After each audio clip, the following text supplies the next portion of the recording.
I have a master's degree in international relations and have worked extensively in intercultural communication. I also have additional certification from the Master Home Environmental Program. My research has involved monitoring environmental hazards and educating the public about them.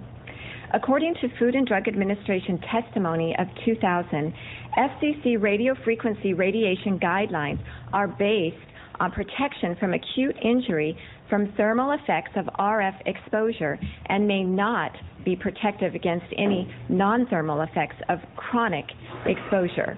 EPA challenged FCC on the fact that FCC did not consider children, elders, or ill persons to be vulnerable.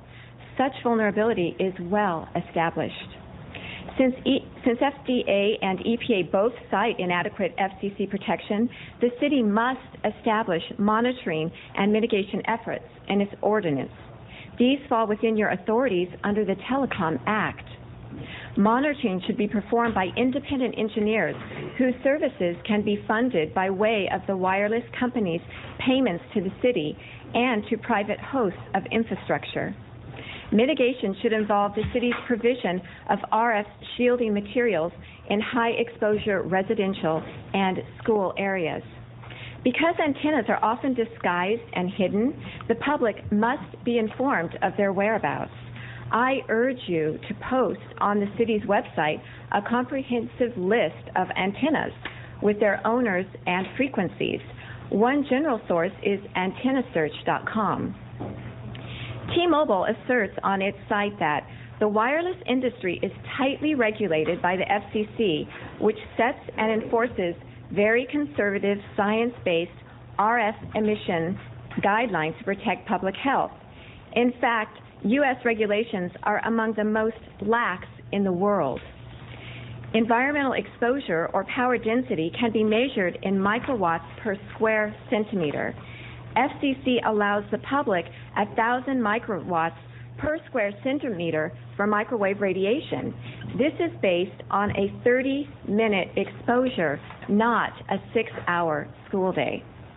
Other countries are up to 10,000 times stricter. I submit a chart of extreme laxity and various peer-reviewed scientific reports proving it.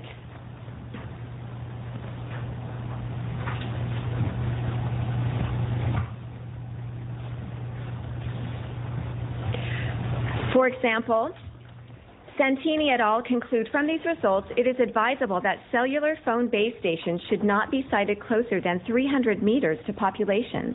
Kolodinsky concludes that children living near a base station had less developed memory and attention, their reaction time was slower, and their neuromuscular apparatus endurance was decreased. Alpeter et al. Found a slow school promotion rate in children living near a tower. Michelozzi et al. Found elevated childhood leukemia surrounding a transmitter. Dolk and Hawking found elevated cancer in several tower studies. Thank you very much. Thank you. Next speaker.